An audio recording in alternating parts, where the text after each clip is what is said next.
So అంటే while shooting అప్పుడు మీకు బాగా గుర్తుండిపోయే మూమెంట్స్ ఏమన్నా ఉన్నాయా? నాకు ఎవ్రీడే లంచ్ బాగా గుర్తుంటుంది. లంచా? ఫుడ్డీనా మీరు? ప్లస్ టాయిలెట్ బ్రేక్ కూడా.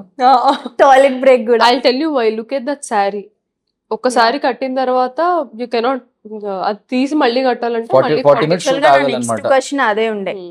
అంటే ఈ టైప్ ఆఫ్ కట్టు అనేది సారీ కొంచెం డిఫికల్ట్.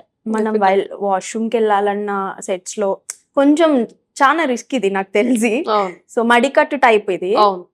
సో ఎట్లా మేనేజ్ చేశారు ఏంటి అనేది అడుగుదాం అనుకుంటున్నాను. మేనేజింగ్ అది మేనేజ్మెంటే చేశాను. మేనేజ్మెంటే చేశారా మేనేజింగ్ అనేది? ఓకే. అవును కదా. అవును, of course. ఎందుకంటే ఒక్కొక్కసారి తను పాపం ఆలోచించేది. అంటే అంటే అది ప్రాసెస్. ఒక్కొక్కసారి చేసే ప్లేసెస్ కూడా కొంచెం వ్యానిటీస్ నుంచి దూరము, క్యారవన్స్ ఎక్కడో ఉంటాయి, లొకేషన్ ఎక్కడో ఉంటుంది. నేను ఇప్పుడు సార్ వాష్రూమ్ కి వెళ్ళి వస్తాను అంటే 40 minutes బ్రేక్ అని తెలుసు. 40 minutes జస్ట్ నా శారీకి. నేను అక్కడ వరకు వెళ్ళి వాష్రూమ్ యూజ్ మళ్ళీ చేసి కట్టుకోవాలంతా కదా. 1.5 hours పోతుంది. 1.5 hours అంటే ఏంటి మామూలు విషయమా? 1 call sheet లో 1.5 hours పోవడం అంటే అసలు నేనే డైరెక్టర్ అయితే కూర్చోవమ్మా అంటాను. అయ్యయ్యో, అంటే కామాక్షిగా డైరెక్షన్ చేస్తే మాత్రం చాలా స్ట్రిక్ట్ గా ఉంటారు. Imagine 6 to 6 call sheet 12 hours లో నా వాష్రూమ్ బ్రేక్ కి 1.5 hours పోతుంది అంటే ప్రొడ్యూసర్లు అసలు ఏమైనా ఉందమ్మా, ఉందా ఇక్కడ టాప్ ఫ్లోర్ ఎంటీ ఉందా అంటారు. మీకు ఏమైనా మ్యాజికల్ మూమెంట్స్ అయి ఉండొచ్చు, ఫన్నీ మూమెంట్స్ అయి ఉండొచ్చు. ఇలాంటి సినిమాలో ఏం ఫన్నీ మూమెంట్స్ ఉంటాయి?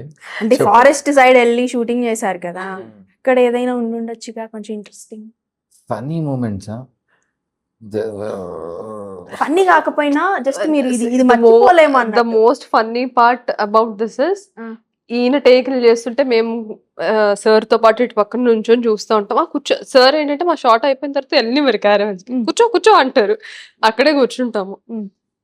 వన్ మోర్ అంటారు, ఏదో ఒక టెక్నికల్ ఇష్యూ లేకపోతే ఇంకేదో యూనో టోనాలిటీలో డిఫరెన్స్ ఆర్ ఎక్స్ప్రెషన్ లో. సో ఇక్కడి నుంచి బాగా అయిందని అనుకోవడం, అదే మా ఫన్నీ మూమెంట్. బాగా ఎంజాయ్ చేశారు షూటింగ్ మొత్తం.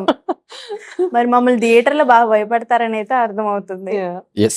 సో మీకు అంటే ఈ మూమెంట్ దగ్గర, అంటే ఈ సీన్ దగ్గర పబ్లిక్ హుక్ అయిపోయి ఉంటారు అన్న సీన్స్ ఏమన్నా ఉన్నాయా? సింపుల్ గా చెప్పాలంటే 15-20 minutes తర్వాత మొత్తం స్టోరీలో దూరిపోతారు. అది ఓన్లీ ఆ ఇన్వాల్వ్మెంట్ పెరుగుతూ ఉంటుంది.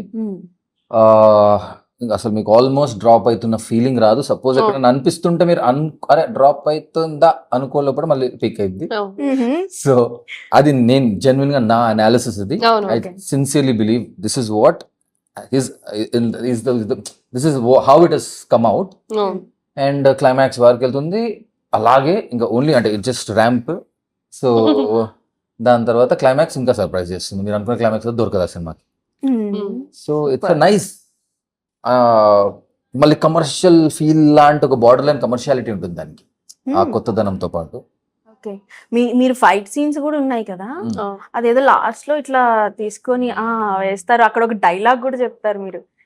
ఏదో ఉంది ఆ డైలాగ్, పంచభూతాలు సంథింగ్. ఆ డైలాగ్ ఒకసారి చెప్తారు. నీ చుట్టూ చెడు చేసే పిచ్చి భూతాలుంటే నా చుట్టూ ప్రపంచాన్ని రక్షించే పంచభూతాలున్నాయి. షార్ట్. ఓకే.